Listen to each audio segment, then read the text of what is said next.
and welcome to the Tao of Our Understanding Recovery Podcast. In this podcast, we discuss mystical works of literature and how they relate to recovery. We hope you enjoy today's podcast episode. Hello, this is Buddy C. Welcome to the Tao of Our Understanding Recovery Podcast. Today we have Brian and Drew and Oscar. Good to have you guys. We'll be studying the story of 3 in the Morning, page 44, out of Thomas Merton's translation of Chuang Tzu's book. The Way of Chuang Tzu, I think is how it's titled. I heard someone pronounce it the other day, and I can't do it. So I just go with the Buddy version. I do want to mention a resource for you. Try to mention one every week. The one I want to mention today is the podcast itself. You're welcome to join us in the podcast. We have different people every now and then. This has become our base, which is great. But you're always welcome, and you never have to share. You can just come and sit in. The only place that we put the video is in our private Facebook group. Other than that, the video is not used, YouTube or anywhere else. You can get the link if you're a member of our private Facebook group by the same name, the Tao of Our Understanding. You can find it there, or you can email me, and I've sent the link to people before. So you can email me at info@buddyc.org, and I will get that to you. A lot of people are intimidated by what we talk about, as if, and I've heard this over and over, I don't know enough to come to the meeting. I said, not knowing is the best reason to be there, because it's not about knowing. It's about the intuitive practice of listening and not thinking we have things figured out, because once we think we've got it figured out, we've already lost the solution, right? That's what we learn. So today, 3 in the morning. You want to read for us, Brian? 3 in the morning. When we wear out our minds, stubbornly clinging to one partial view of things, refusing to see a deeper agreement between this and its complementary opposite, we have what is called 3 in the morning. What is this 3 in the morning? A monkey trainer went to his monkeys and told them, as regards to your chestnuts, you're going to have 3 measures in the morning and 4 in the afternoon. All this, they all became angry. So he said, all right, in that case, I will give you 4 in the morning and 3 in the afternoon. This time they were satisfied. 2 arrangements were the same in that the number of chestnuts did not change. But in one case, the animals were displeased, and in the other, they were satisfied. The keeper had been willing to change his personal arrangement in order to meet objective conditions. He lost nothing by it. The truly wise man, considering both sides of the question without partiality, sees them both in the light of Tao. This is called following 2 courses at once. Thank you, Brian. Well, See, we also have to approach these from a place of not knowing, because I don't look at these beforehand. So I'm open to the moment as to how these are how the principles within these stories are being lived in our experience. Buddy, I've got the translation by Merton Watson, and it has some of the stories that we go over, but not a lot of them. And this one is in here. Do you mind if I read it? Oh, please do. Okay. To wear out your brain trying to make things into one without realizing that they are the same. This is called 3 in the morning. What do I mean by 3 in the morning? When the monkey trainer was handing out acorns, he said, you get 3 in the morning and 4 at night. This made all the monkeys furious. Then he said, you get 4 in the morning and 3 at night. The monkeys were all delighted.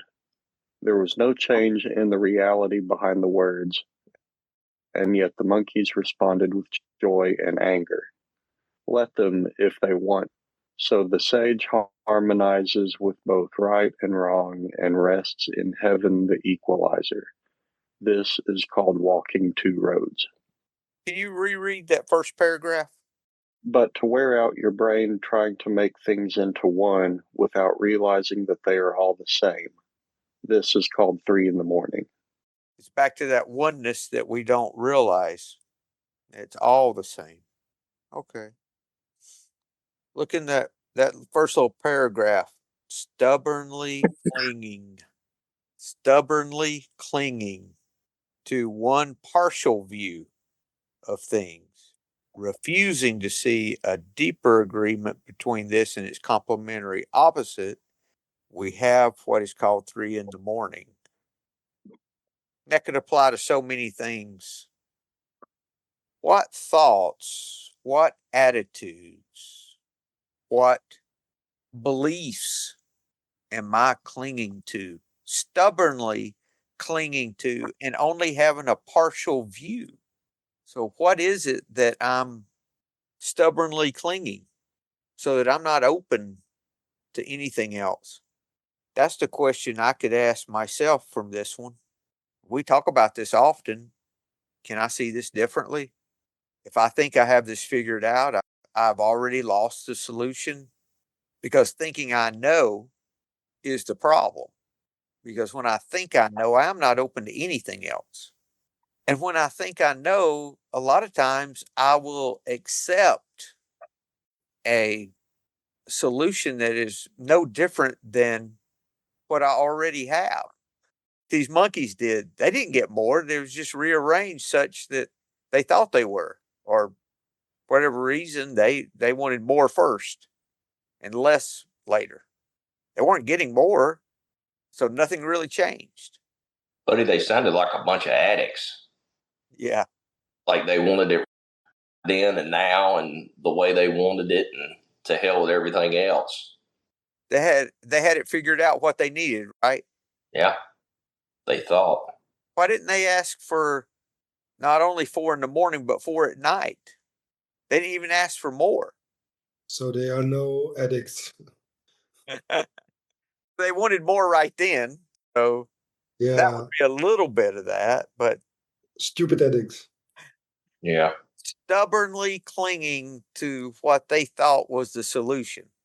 And all they could see was a partial view, not open to anything that would give them a broader view of things. That sounds like living in the disease to me. Why is it 3 in the morning? Exactly, Brian. Why Yeah. do you think it's called 3 in the morning? You wake up thinking about it? Is that it? It wakes you up and that's all you can do is think about how you're getting screwed or how they're not doing it the way you want it done. And it's just living in your head, maybe? Yeah, I think so. Yeah. Yeah. Then that person you have resentment against, they're probably snoozing away. It's not bothering them, is it? Mm-mm. Yeah, it's also a call for compassion. So there's always another side on everything. And if I can see all sides, I find peace easier than when I stick or stubbornly cling to my own side, or just one side, so partially. So, for example, one of the huge revelations in my recovery was when I was in a quarrel or a fight with my ex-wife about custody of my kid.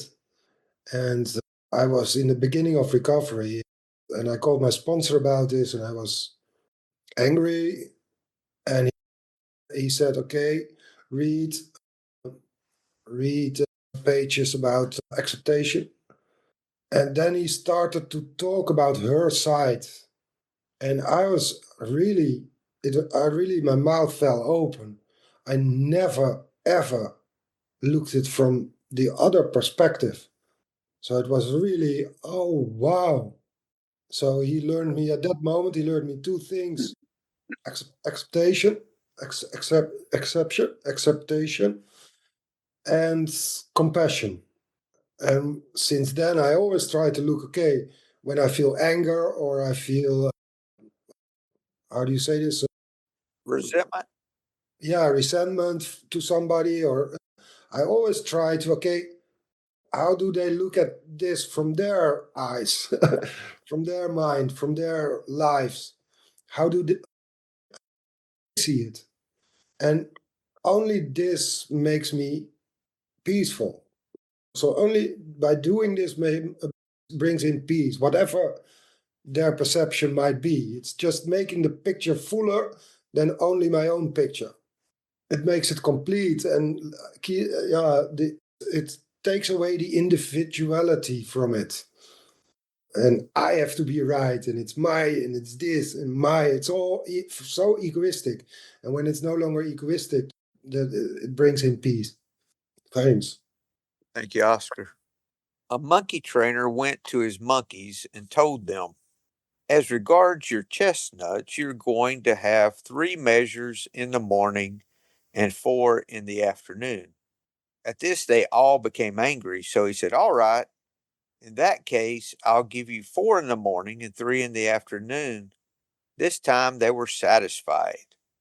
First, from that, I can see that the trainer was open to what would accommodate the monkeys, whether it was made no difference to him, but this was his suggestion. He could have just said, screw you, and fed them what he wanted to feed them when he wanted to feed them. Now, that also speaks to if I'm, in light of the trainer, the monkey trainer, if I'm open to the needs of others, sometimes I can just make adjustments that aren't any greater a sacrifice and bring about a more peaceable solution too. Drew? Yeah, that's kind of where my mind was going with it, was just looking at what's the bigger picture here, what's my larger goal. The monkey trainer's goal is to have monkeys that are more willing to be trained and to feed them 7 chestnuts a day. For his purposes, they, he knows he doesn't care how those 7 chestnuts are divided up, just whatever leads the monkeys to be more willing to be trained, which happier monkeys are going to be more willing to be trained. So he was more able to look at the bigger picture. So how I can apply that to my life, thinking about if my wife and I decide to go to a movie and we argue about which movie to see, realizing the bigger picture is the goal is to just watch a movie with my wife. It's not to argue with her about which one to see, make her watch one that I want to see that she doesn't want to see. The bigger goal is just to go out and watch a movie together, or which restaurant we want to go to for dinner. The ultimate goal is to just get some dinner together and enjoy each other's company. Demanding that she goes to the one that I want to go to, or how we spend the holidays.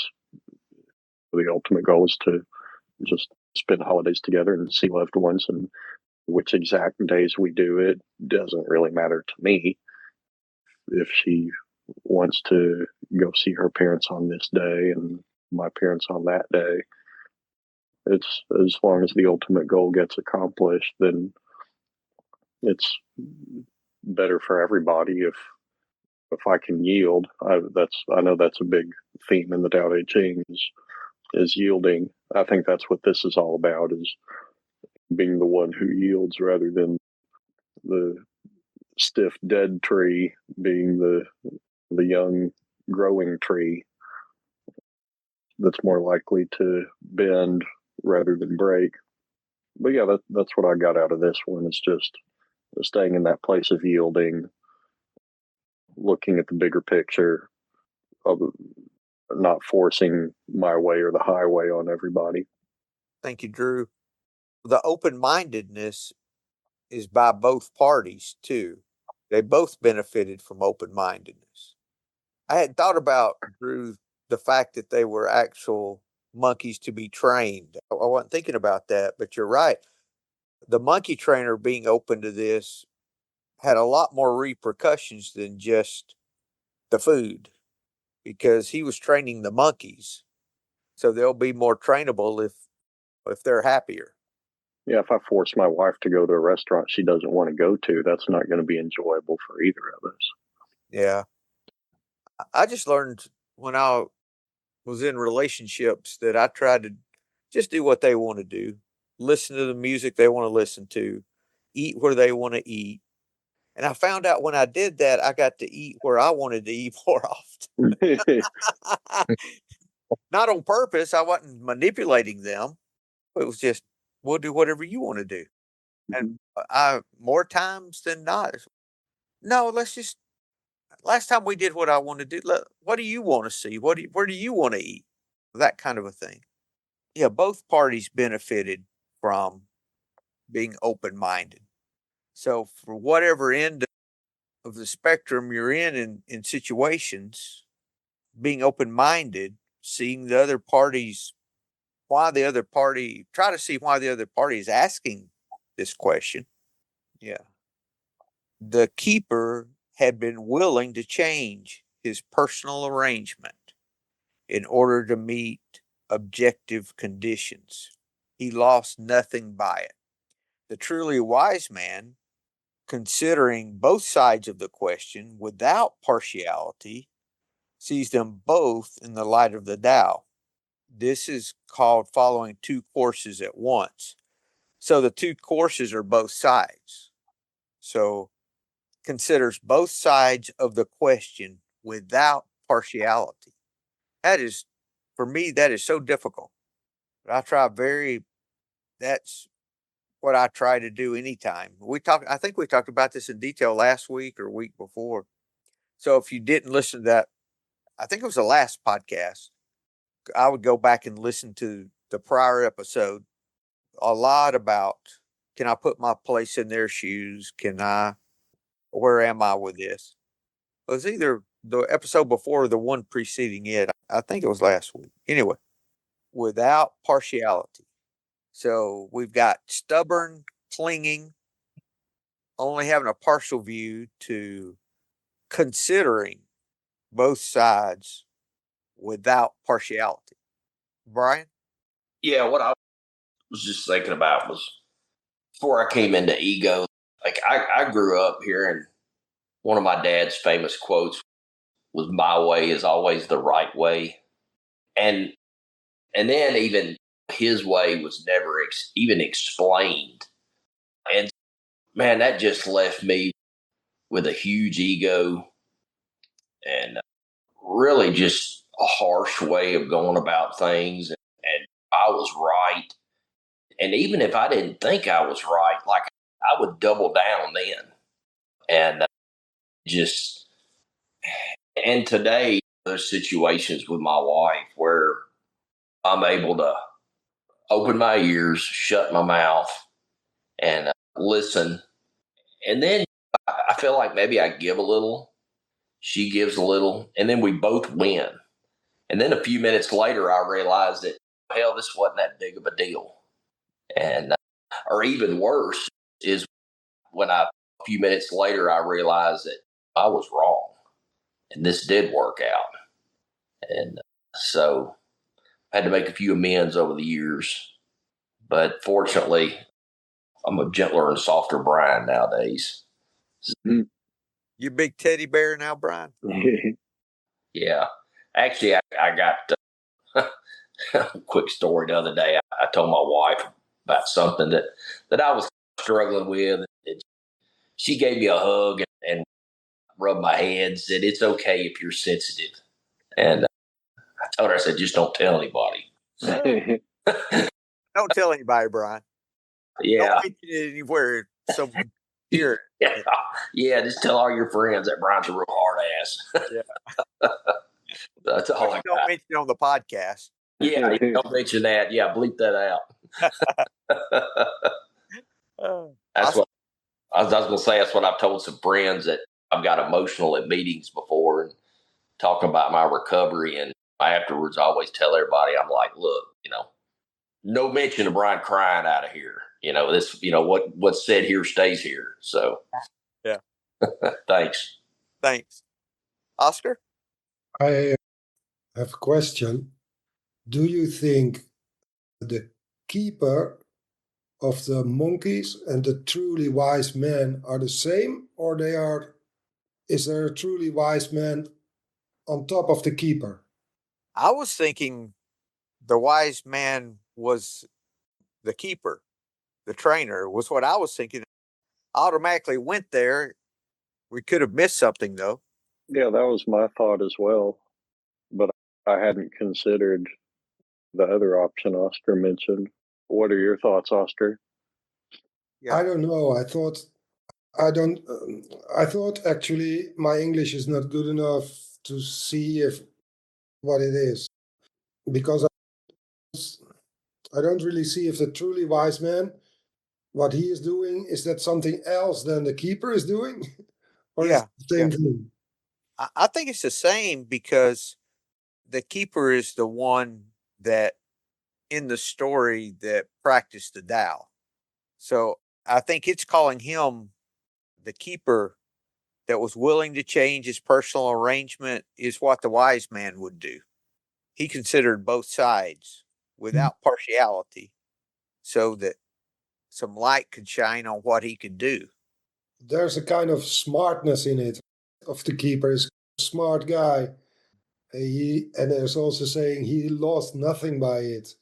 Yes. And to me, someone who is in harmony with Tao or in the light of the Tao wouldn't really care about losing one more chestnut or so.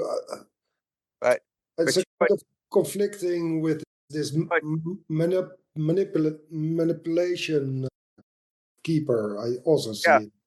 but Oscar, it doesn't say he was concerned about it. That was him being described. So it doesn't say he did it because he lost nothing. It's just showing that by him practicing that he didn't lose anything. Yeah, exactly. Or that's how I read it. Yeah, clear enough. Thanks. Sure. Yeah, I feel like the story could have gone in a different direction where the keeper he does manipulate the monkeys, or he shows he's clever by convincing them that his way is the right way. But instead, he just listened to them and changed what he was doing to make them happy, and didn't really think twice about it. He just took his ego out of it. Wasn't thinking, how can I get them to believe that my way is the best way? How can I get them on my side? But instead, he just listened to him as, okay, if that's what will make you happy, then share it. So I like that aspect of the story, that the keeper didn't try to be more clever, didn't try to manipulate, didn't try to get somebody on his side and make them think that they won or something, but that he just realized, hey, whatever they want, fine. I'm not losing anything. That's fine with me. So I like that aspect of the story. Yeah, if you imagine Winnie the Pooh as the keeper, he's not, yeah, he's not smart. He's just reacting at the moment. Oh, we can also change it. We can also give you 4 in the morning, 3 in the afternoon, and then everybody's happy. And he doesn't know he didn't lose anything. He's just there and reacting. And then I see, okay, this man is this Winnie the Pooh keeper is really a truly wise man. Mm-hmm. Nice. And it looks as if he's just making them an offer. We don't have talking monkeys, but in this situation, I would assume they're talking monkeys. And their objection may have been, why are we getting less in the morning than at night? Why aren't we getting more in the morning? So You want 4 in the morning and 3 at night? Yeah, that'll work. That was just his first suggestion. I imagine it could have went from there. Mhm. Yeah, he was. I think the big gist of the story is he's willing to change his personal arrangement. In other words, he's willing to change his thinking, willing to change what he does. Wasn't a big change here, and it wasn't a change that cost him anything. And it doesn't say he was concerned about giving them more. It doesn't say either way. It just says with him being willing to change, not being stubborn and clinging to his ways, he was able to make the monkeys happier, which in turn made his job easier. He might not have seen it at the moment, but if he's training those monkeys, then he's making, there's all kinds of repercussions for being open minded, for being open to other ideas. He may even have better trained monkeys because he did that. I don't know. Who knows? But there's all kind.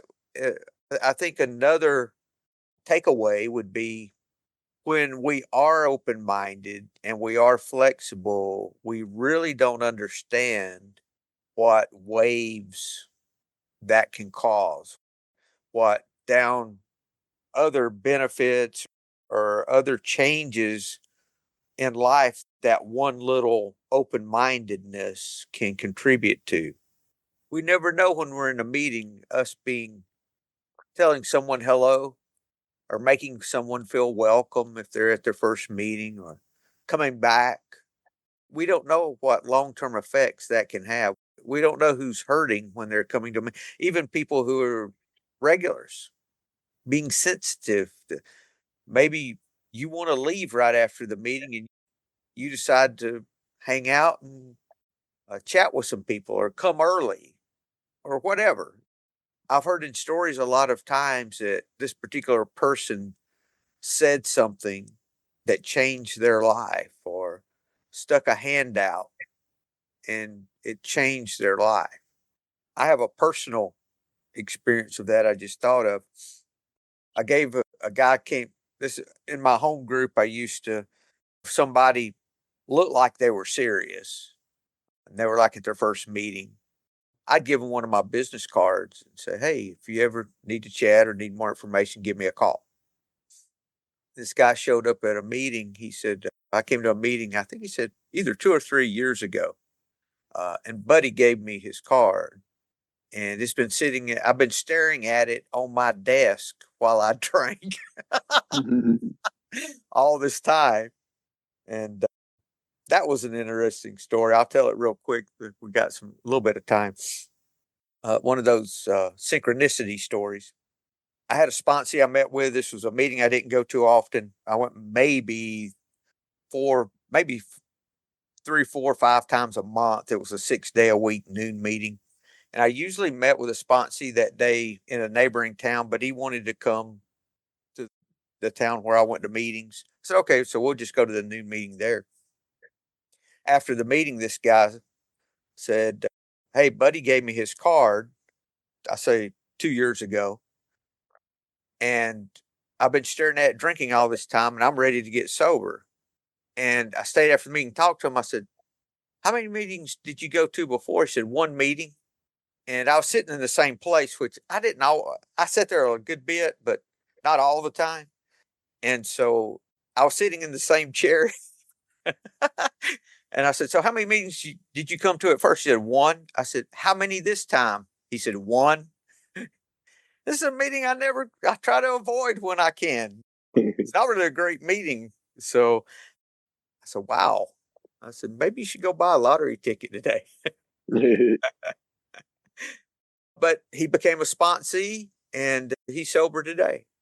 But we just don't know that little thing that we do. And getting back to the card, how much those little things can matter. We just don't know. So that open mindedness is so important. We can even notice the right thing or notice something that needs changing. We know everything changes, including my thinking has to change. I have to be open minded. Because if I'm clinging, I'm going to miss out. If I'm stubborn and only looking at this thing from my perspective, I'm going to miss out. Anything else on this story? I do have one thing. Oh, Brian? Buddy, I was just going to say it reminds me of that thought that I was having. You don't never know who's going to stick around. Like with me, I've seen people that had absolute terrible consequences, and then they went back out. And then you see people that their consequences were really mild, almost to the point of wonder if they really got a problem. They don't have a whole lot of unmanageability, and they're the ones that stick around and are committed. You just don't know how it's going to work out. I guess it's a higher power thing. Don't they say that AA's not, or recovery's not for those who need it, but those who want it? Want it. That's exactly it. I was looking for a story last week that had to do with the wheel and the axis. We talked about the pivot, and I found it just right after the meeting. I found it. I want to read this. This is from the book of Mirdad, Mirdad. It was a Lebanese spiritual practice. This book was written in the 1940s, published, I think, 48. One is the road of life and death, O monks, upon the rim of the wheel of time. Every motion in the world is a motion in a circle. The wheel of time rotates, but its axis is ever at rest. In the axis, all is peace. On the rim, all is commotion. Where would you rather be? I say to you, slip from the realm of time into the axis and spare yourselves the nausea of motion. Let time revolve about you. You revolve not with time. Yeah. I say to you, slip from the realm of time into the axis and spare yourself the nausea of motion. I thought that was so good. I couldn't find it last week. So I just wanted to add that for anyone who listened last week. It was all about the center of the wheel and all the applications of that. That's the book of Mirdad, page 68. I'm going to try to pronounce this guy's name. Mikhail Naimy, Naimy. We don't have to drink or use to numb those fears and that anxiety and that stubborn clinging. We have a way to surrender and let that stuff go. Good stuff, guys. Thank you. Thank you. Anything else before we close? You guys have a great week and hope to see you next week. Thank you. Hello, this is Buddy C. I wanted to make you aware of several recovery-related resources that I've posted in the episode description. These resources include a list of recovery podcasts, a free sober meditation app, daily recovery email, shared Google recovery calendars. Hope you put some of these resources to use and have a great week. Thank you for listening to the Tao of Our Understanding Recovery Podcast. If you enjoyed this episode, please share it with your friends in recovery.